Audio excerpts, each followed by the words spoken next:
Good morning. The first order of business is to approve the minutes from the November 13th, 2014 meeting. Do you have a motion? So moved. Second. Aye. Aye. The minutes are approved. Good morning and welcome to the December 11th, 2014 meeting of the New York City Campaign Finance Board. At a public hearing held on November 24th, the board heard testimony on our proposed rules for text message or SMS contributions. These rules will implement council legislation that permits candidates to receive public matching funds for qualifying small donor contributions that they raise from New York City residents via text message.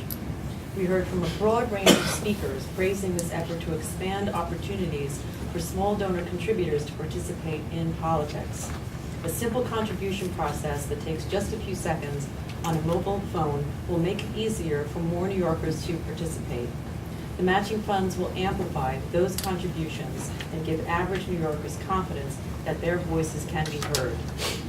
And I'd like to highlight the comments of Ellen Weintraub, Commissioner at the Federal Elections Commission, who wrote to us, and I quote, "Our democracy works best when all Americans, not just the wealthy few, are able to participate meaningfully in all aspects of the electoral system, including campaign finance. Small dollar matching fund programs offer a way to achieve that goal. Including text message contributions in New York City's program will provide expanded opportunities for small donor participation." So we thank all of those who spoke at our hearing on November 24th or who provided written testimony on our proposed rules. And I am pleased to report that the board will be voting to implement these rules today.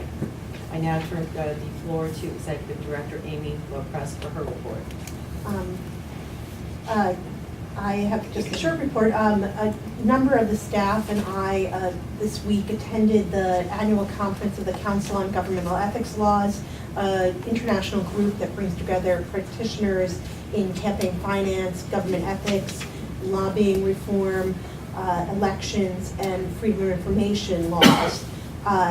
Two of the staff presented on panels. I ran a panel about emergency preparedness, and Eric Friedman presented on a panel about data presentation, talking about our NYC Votes application and the past and the future for that. Also, I want to announce that on November 18th, we were very pleased to report that we issued a new version of our C-Smart software, which, as the major enhancement, allows candidates now for the first time to submit their documentation as the backup for their contributions with their disclosure electronically. So now both the data will come and the documentation will come at the same time. It's a major enhancement that should make the work very easier for the candidates. I'd like to congratulate all of our system staff under the direction of Ken O'Brien and Mogi Udon, who worked very, very hard to make that possible, along with many other staff members who contributed in various ways to making that project a success. I also want to report that we issued the first statement reviews for the 2017 election. In those statement reviews, which include a review of compliance with the law and rules and looking for invalid matching claims, we had some new improvements to the way that that information is presented that hopefully will make it clearer and easier to respond for the candidates. Finally, I want to report that we have completed over 80% of the draft audit reports for the 2013 election and have issued 45 final audit reports, most of whom are for candidates who were small campaigns that we just did a bank reconciliation, but it did include one campaign who went through the entire audit process and had no findings that warranted any issuance of any violation or penalty. So I want to congratulate at least that we have one campaign that went through the process without any further need for a response. So that's my report. Thank you, Amy. Can we get a brief update from the VAC Chair, Art Chang? Thank you. I want to announce that next Wednesday, December 17th, the Voter Assistance Advisory Committee will be holding its next meeting. This will be at the Brooklyn Public Library in the Dweck Auditorium. At that meeting, the 2015 Youth Poet Laureate, Crystal Valentine, will be giving a performance. and she'll be introduced by the outgoing 2014 Poet Laureate Ramya Ramana, and very excited about that and that partnership with Urban Wars. So, thank you. Thank you, Mr. Chair. And my understanding is that we have any reports? Actually, the back meeting is next Tuesday, December 16th. Sorry. Oh, is it? Yeah, I'm sorry. okay. All right, next order of business, we have someone who's scheduled to make an appearance. Is there Yes, we have an appearance from someone representing NICLAS. Good morning. Good I'm morning. Martin Connor, and I'm an attorney representing I-Class. I'll be very brief. I just wanted to thank the staff of the board for their professionalism and for taking into account a situation that we're confronted with for the first time since the law was new regarding independent expenditures. And what I want to do is urge the board and the staff to, if you haven't already, include in your legislative program and push the city council to address a gap in the law. For many, many years, the charter provided that in the case of candidates where they retain a consultant who becomes their agent, for example, for compliance with CFB rules and the law, the board, the rules and the charter give the board jurisdiction to penalize the agent and in effect shift some of the penalty from the candidate to the agent, which is only fair. People who pay money to a consultant who says, I can handle all your compliance problems, and then doesn't do it. And the first case, I think, was the Frada case many years ago. Filings weren't made, or they were late, and the campaign was fined $500, and the bulk of the penalties was assessed on the agent.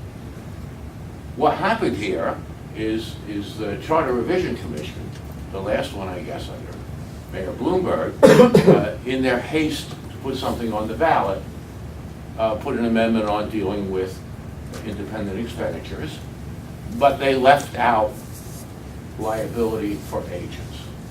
So I now represent a client that had a contract and paid money to a consulting firm that was accepted and warranted that they would comply with all laws and they would handle all campaign finance board compliance.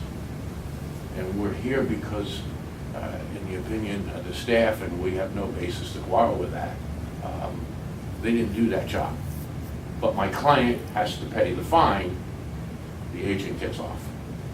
At least the agent gets off, there's still a contract. The agent, or was a contract, the agent gets off vis-a-vis the statute. And so I would urge you to get the city council to address this gap, both because in the interest of justice, fairness, and deterrence in the future. Thank you very much. Mr. Connor, I appreciate that, but am I correct, though, that the NICLAS was aware that the advanced group represented these two council candidates? The president of NICLAS was not aware. The executive director, who's a young organizer, pointed it out to them, and they said... Her affidavit said she was aware, they told her. Right, and they said, don't worry, we're taking care of that. And then they presented her with a bill from another company, so she had no basis to doubt that. They actually took care of it appropriately. Thank you. Thank you, Mr. Connor. Is there a motion to go into executive session to discuss pending litigation and other matters? So moved. Before the board today is a recommended penalty for New Yorkers for Clean, Livable, and Safe Streets Incorporated, an independent spender in the 2013 election, for independent spending and supporting the candidacy of Lori Cumbo and Mark Levine in City Council Districts 35 and 7 respectively. For $7,618 for cooperating in expenditures reported to be independent for the Cumbo campaign, $8,436 for cooperating in expenditures reported to be independent for the Levine campaign, $5,000 for material misrepresentation in the Cumbo campaign, and $5,000 for material misrepresentation for the Levine campaign, for total recommended penalties of $26,054. Before we vote, I just think we want to make a few things clear. Well, these are very serious and severe penalties. They are not the maximum penalties, but they are very severe because they're very serious violations by NICLAS. I think what the board feels very strongly, if you're going to become an independent spender from the perspective of the Campaign Finance Board, you cannot outsource responsibility for compliance with the law. That is the responsibility of the independent spender, and that responsibility was not met here. And the reason for this not being the maximum penalty is because they have been cooperative with the board, and they are going to cooperate with the board as we continue proceedings involving the advance group in connection with potential penalties for their service as agents of the campaigns. Thank you, Richard. We now have the matter of the vote to adopt.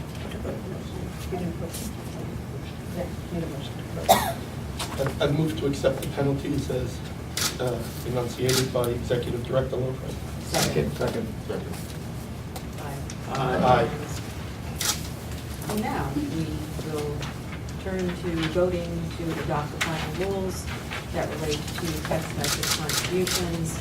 And let me just say that these rules will be continue to be monitored by the board, and we will continue to solicit input about these rules and the way in which they will work in future campaigns. And so while we are proposing these rules today, if, as and when there is a need to make any amendments to the rules that arises from them in the future, that is something that the board will monitor and discuss and deliberate on and seek further input on from various stakeholders.